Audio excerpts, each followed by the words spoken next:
What's going on, everybody? Welcome to another brand new installment of Renegades Reviews, exclusively here, as always, on the Casa D18 Studios channel. Today, we are also being broadcast the replay on the Jeff Meacham Network. Thank you, Mr. Meacham, for allowing that to go down. And today, we're going to be discussing from 2013, 42. The Story of Jackie Robinson, starring Chadwick Boseman, Harrison Ford, Andre Holland, Nicole Beharie, and Ellen Tudyk. Welcome, everybody. Thank you for joining me today on another brand new episode of Renegades Reviews. I, of course, am your host, the Renegade J.J. Williams, here to bring you my thoughts on yet another film celebrating Black History Month.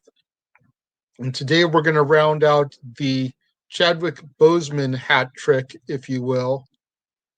We've already discussed Marshall. We've already discussed Get On Up, the story of James Brown. And today we're going to discuss his performance as Jackie Robinson in the film 42. Now, our film begins in 1945 and is being told to us by Wendell Smith, an African-American sports journalist. Branch Rickey, the owner of the Brooklyn Dodgers, is looking to add a black player to his team, and he begins looking through the files and statistics for all the players in the Negro Leagues. He stumbles onto the file for Jackie Robinson, who's a tremendous hitter and shortstop. Now, they don't really need a shortstop on the Dodgers because they have Pee Wee Reese. So they begin putting Jackie in different positions to try to find where he will fit on the Dodgers squad when it is his time to come up. Now, Jackie currently is playing with the Kansas City Monarchs, and as his team is on the road driving through St. Louis, the bus stops to get gas. The team gets off to stretch their limbs, and Jackie begins to head for the washroom. Now, the attendant denies him entrance because it's a white-only restroom. You know, everything being segregated at the time, there were blacks only, whites only, for pretty much everything, drinking fountains, restrooms, etc. Now, Jackie tells the attendant to take the gas nozzle out of the tank, and that they will buy their 99 gallons of gas for the bus from somewhere else. 99 gallons of gas, you know, it's a lot of gas. So the attendant obviously doesn't want to lose that kind of sale.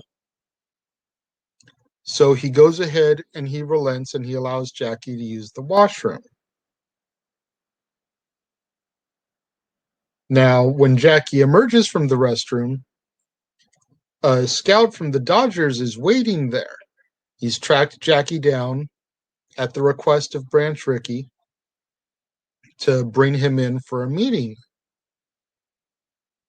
And Rickey offers Jackie $600 a month salary and a $3,500 signing bonus to sign with the Dodgers. Of course, Jackie's blown away by the offer. He goes ahead and he signs. But Rickey's only stipulation is that Jackie has to control his temper.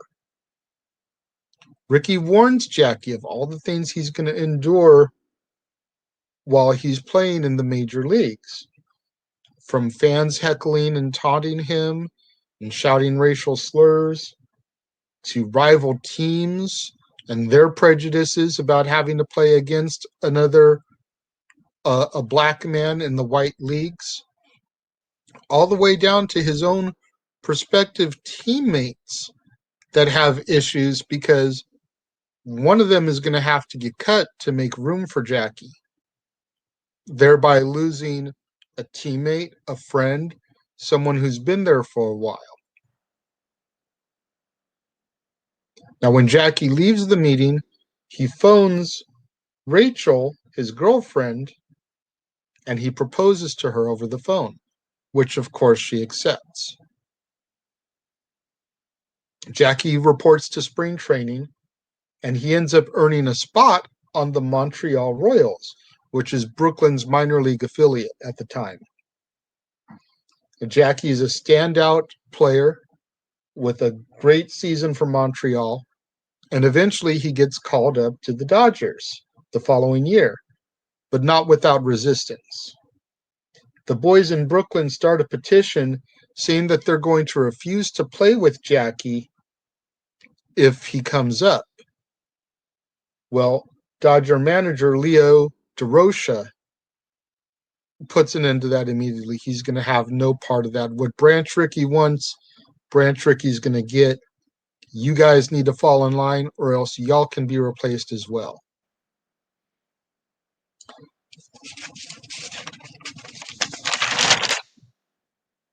Now, not long after Jackie's debut in Brooklyn for the preseason, Leo is suspended for 1 year due to actions in his personal life.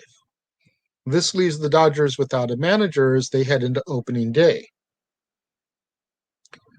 Rickey hires Bert Schotten, who's a former Philadelphia Phillies Cincinnati Reds manager, to take the reins of the team. And during a game between the Dodgers and the Phillies, Ben Chapman, the Phillies manager, taunts and heckles Jackie, using many derogatory and racial slurs. Jackie is able to connect with the ball in 2 at-bats, but he ends up popping out both times. After his second at-bat, Jackie goes to the dugout and he breaks a bat and he starts to break down. A man can only take this type of stuff for so long before he's going to have an emotional breakdown. Rickey comes into the dugout and he begins to try to calm Jackie down. Jackie tells him that, when I go up there next, if he does it again, I'm going to get physical. I'm going to knock him out. And Rickey tells him, don't, because all that people are going to see is a black man assaulting a white man. They're not going to see everything that led up to it because of racist eyes. They're just going to see the altercation. So Rickey tells him the best way to hurt Chapman back is the scoreboard. So Jackie pulls himself together, and when he goes up for his next at bat, he gets a single. Once he's on first base, he steals second.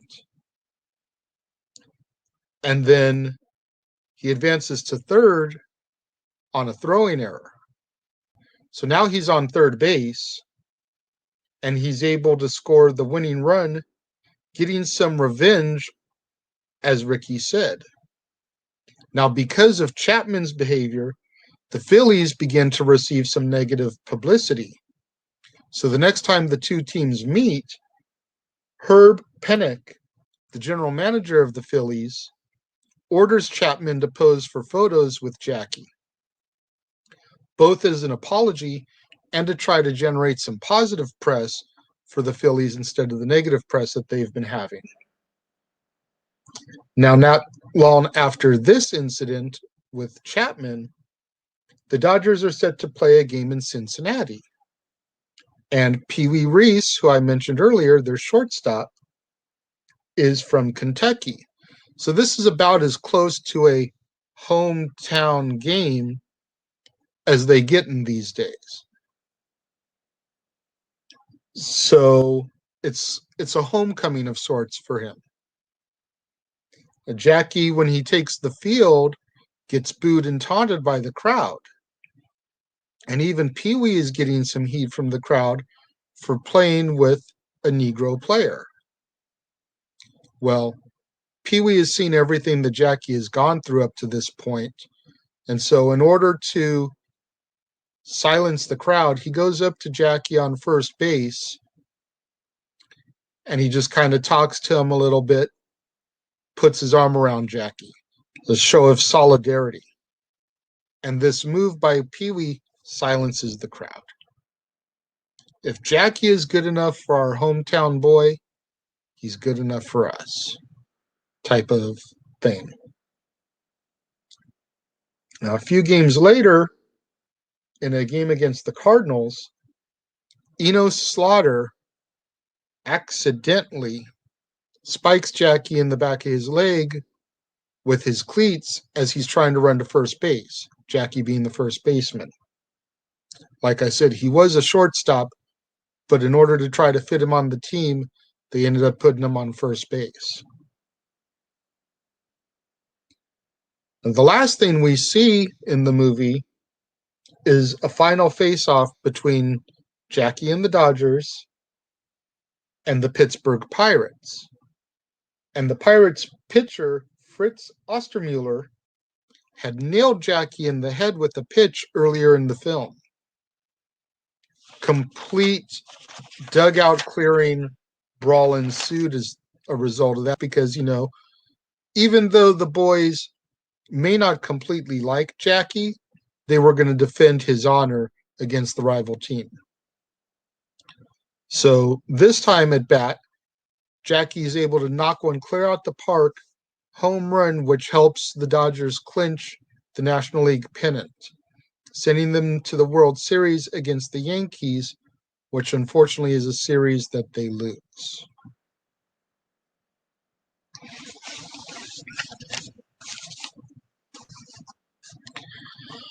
I'd seen the film 42 once before and really enjoyed it. It was only my second exposure to Chadwick after, of course, T'Challa and the Black Panther. But, I've said this a couple times with Marshall and Get On Up, and I'll repeat it here. Chadwick just had this charisma about him that when he took the screen, he commanded your attention. And it was the same thing here in his role of Jackie Robinson in 42. Jackie Robinson, of course, the very first African American to play on the major leagues in baseball, to get out of the Negro leagues and come to the main teams, the Dodgers, the Yankees, the Reds, etc. And was such an influence that now every year during baseball season, for one day every year, every player on every team wears the number 42 as a tribute to Jackie. Jackie's number 42 is the only number that is retired league-wide throughout professional baseball, meaning that no player can wear that number, doesn't matter what team you're on. Every team has that number retired out of respect for Jackie. And that just goes to say, all kinds of things about how respected Jackie was in the realm of professional baseball. When it comes to my rating for the film, even though I am personally not a huge baseball fan anymore, I was when I was a lot younger. My mom still likes to tell stories about when I was a boy and Los Angeles Dodgers fan at that. I would sit on the floor with my baseball cards and I would have each player put out on the floor representing where they are on the field, the position they play.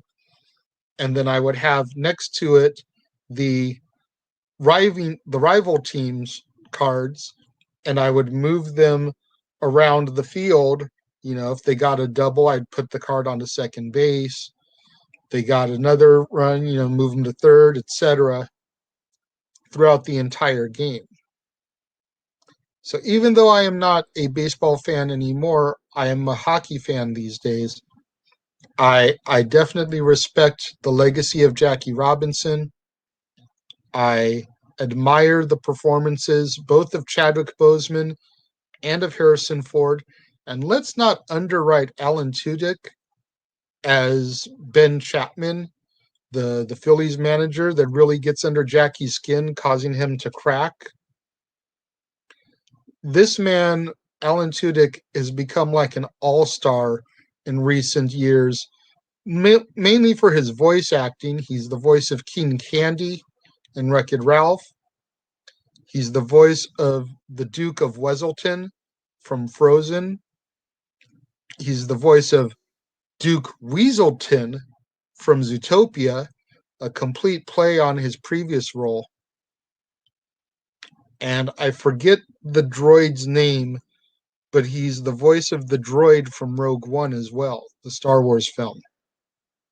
Let us not praise Alan Tudyk's role as just a dastardly asshole in this film who causes Jackie to break. But again, my rating for this one is 4.5 out of 5 stars. I really enjoy this film. It is quickly becoming one of my favorite baseball films of all time, right up there with the likes of The Sandlot and Major League. So 4.5 out of 5 stars. What do you think about 42? Let me know. Leave your thoughts in the comment box below. As always, let's get out there on social media. Get those hashtags trending. Hashtag Casa D18 Studios. Hashtag Renegades Reviews. Hashtag Renegade Returns. Hashtag Jeff Meacham Network. And of course, the ever popular hashtag Shenanigans. We interrupt this episode of Renegades Reviews for an important announcement about merchandising. Merchandising? What's that? Merchandising. Come, I'll show you. Merchandising, where the real money's made. Make sure you go over to teespring.com/stores/Jeff Meacham Network for all the t-shirts you see here from the West Coast professor, Jeff Meacham himself. You can get shirts for the Jeff Meacham Network, Talk Wrestling, as well as the red and gold Meachamania shirts.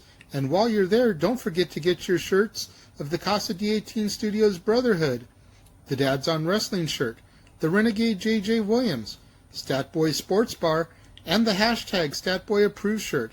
Make sure you go over to teespring.com/stores/Jeff Meacham Network and score your shirts today. Don't forget to do what the commercial just told you. Get out there, support us. Go to teespring.com/stores/Jeff Meacham Network. Get yourself your Dad's Not Always on Wrestling shirt, your Renegade JJ Williams shirt, your Statboy Sports Bar shirt, your Meachamania shirts, Talk Wrestling, and of course the official shirts for the Jeff Meacham Network. Make sure you tune in tomorrow right here. Make sure you tune in tomorrow right here on another brand new installment of Renegades Reviews, exclusively, as always, on the Casa D18 Studios channel, when I will be discussing from 1991, Boys in the Hood, starring Cuba Gooding Jr., Ice Cube, Morris Chestnut, Nia Long, Regina Keene, Angela Bassett, and Lawrence Fishburne. You're not going to want to miss that tomorrow, right here exclusively on the Casa D18 Studios channel. Thank you for joining me as always. I greatly appreciate it. And until Boys in the Hood tomorrow, I will see y'all next time.